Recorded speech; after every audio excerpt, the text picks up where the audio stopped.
Pues vamos a seguir con la arquitectura del gótico.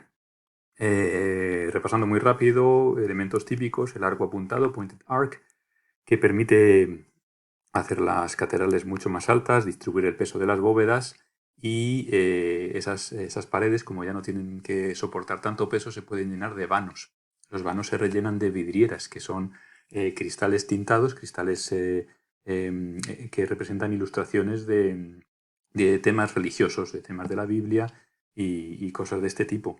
Em, la bóveda, a su vez, ya no es una barrel vault, ya no es una bóveda de medio cañón, sino una bóveda de crucería o ribbed vault, que decimos en inglés.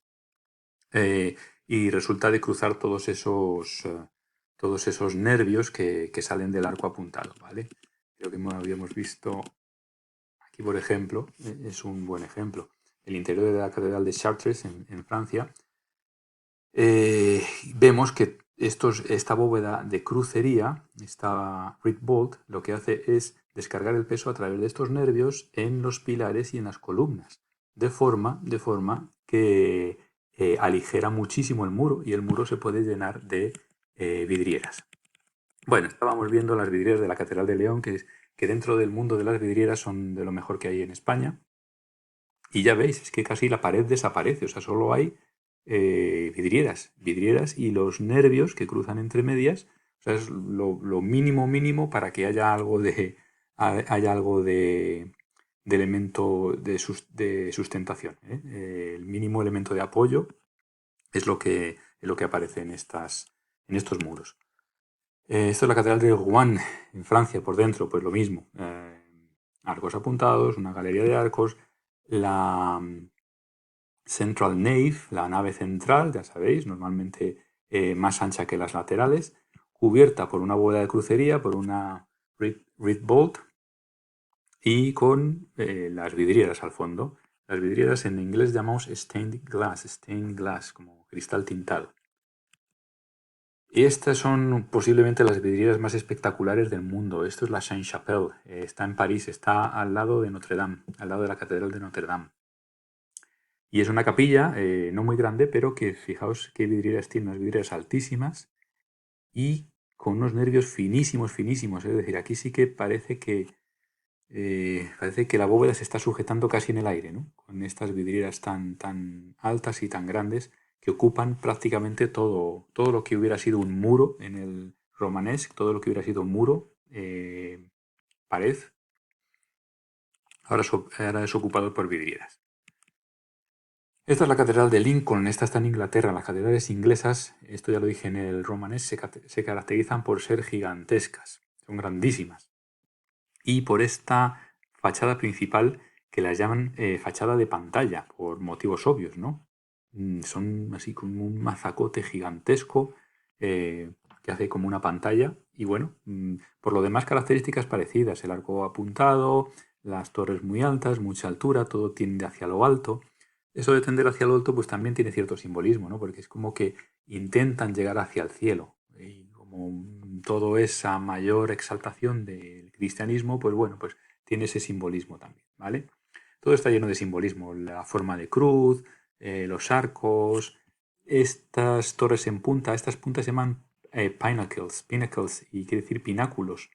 En español también lo llamamos pináculos o agujas. El gótico está lleno de estos pináculos en todas las catedrales. Ya lo iréis viendo. ¿Veis? Aquí también aparecen los pináculos con mucha decoración. Esto es la Catedral de Burgos. Eh, Imprescindible ir a verla alguna vez. Esto es una maravilla del arte gótico. ¿Vale? Lo mismo, el arco apuntado, pointed arc. Esta ventana que se llama rosetón, en inglés le llamamos simplemente rose window, muy simple, ¿vale? También muy típica de todas las catedrales góticas. Y esta es Notre Dame de París, que bueno, seguro que todo el mundo ha escuchado hablar de ella, aunque haya sido a través del incendio del año pasado. Es, bueno, un símbolo del gótico en toda Europa y una de las más importantes.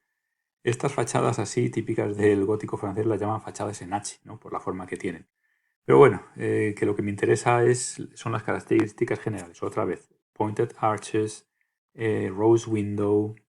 Los flying buttress aquí no se ven, pero si lo viéramos Notre Dame por el lateral, también veríamos esos flying buttresses, esos contrafuertes separados del muro para que pueda haber más lugar a ventanas y tal. Y esto os tiene que sonar de algo. Es la Catedral de Gloucester, en Inglaterra, por dentro. ¿Y de qué os tiene que sonar? Pues pensad un poquito, porque os tendría que sonar de esto, de Harry Potter. Harry Potter. Hubo escenas de la película, o de alguna de las películas, que fueron filmadas aquí dentro de la Catedral de Gloucester. Fijaos que es el mismo edificio. El mismo edificio, ¿vale? El gótico inglés es muy peculiar y aunque tiene algunos elementos que son los mismos que del gótico continental, del gótico del resto de Europa, como los arcos apuntados y tal, ellos son muy dados a inventarse su propia decoración y demás. Y fijaos qué bóvedas tan peculiares tiene. Estas bóvedas se llaman bóvedas de abanico. Bóvedas de abanico porque parece que se extienden como un abanico. ¿De acuerdo? Bueno, son típicas del gótico inglés. Y con esto terminamos esta galería y nos volvemos aquí, al tema. Con esto hemos visto lo necesario que hay que saber de arquitectura, sobre todo, ya digo, edificios mucho más altos, gracias al uso del arco apuntado, pointed arc. Eso permite hacer las bóvedas más altas, las bóvedas van a ser bóvedas de crucería, ribbed vault, y descargar el peso sobre los nervios y sobre las columnas y sobre los pilares, de manera que los muros casi no soportan peso. Eso permite el uso de vidrieras. Las vidrieras están decoradas con motivos bíblicos, sobre todo, y permiten, aparte de hacer muy bonito el muro, permiten que entre mucha luz dentro del gótico. O sea, un elemento fundamental de la arquitectura gótica es la luz. Además, no solo es que entra luz natural y se ve mejor, sino que la luz representa pues a Cristo, básicamente. Otros elementos importantes, pues esta ventana redonda que veis aquí, que se llama el rosetón o rose window, y los flying buttresses en el exterior. Bueno, continuamos. La escultura. La escultura, lo importante aquí es que ya no es una escultura tan tiesa como la del romanesque. En el romanesque parece que las figuras están rectas, parece que no se pueden mover casi, una expresión muy seria, como muy solemne, muy distante también. Parece que son seres sobrenaturales y de hecho es que en el romanesque lo que se pretendía era dar una imagen de sobrenaturalidad, dar una imagen de persona fuera de este mundo o de divinidad fuera de este mundo. Acordaos que todas las representaciones eran religiosas, entonces, bueno, pues cuando se representaba a un Cristo o a una Virgen, pues se representaba como una especie de figura que no era humana, no era sobrehumana. Bueno, por ejemplo, tenemos esculturas en relieve y tenemos esculturas de bulto redondo. Las esculturas en relieve son las que se hacen pegadas a una pared, como esto de aquí.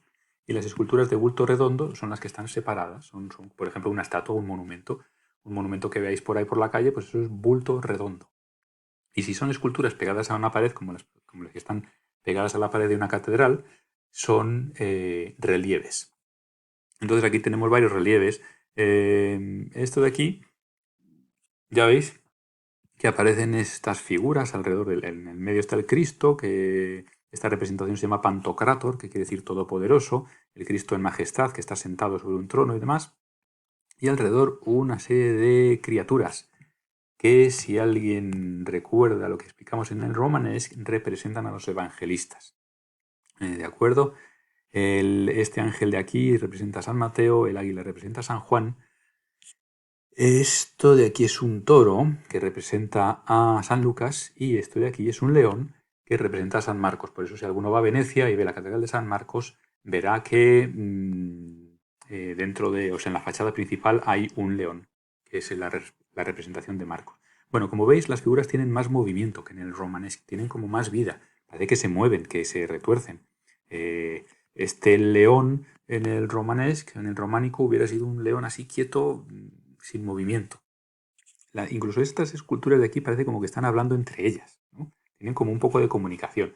Eso es el cambio más relevante de la escultura, un mayor realismo, una mayor naturalidad.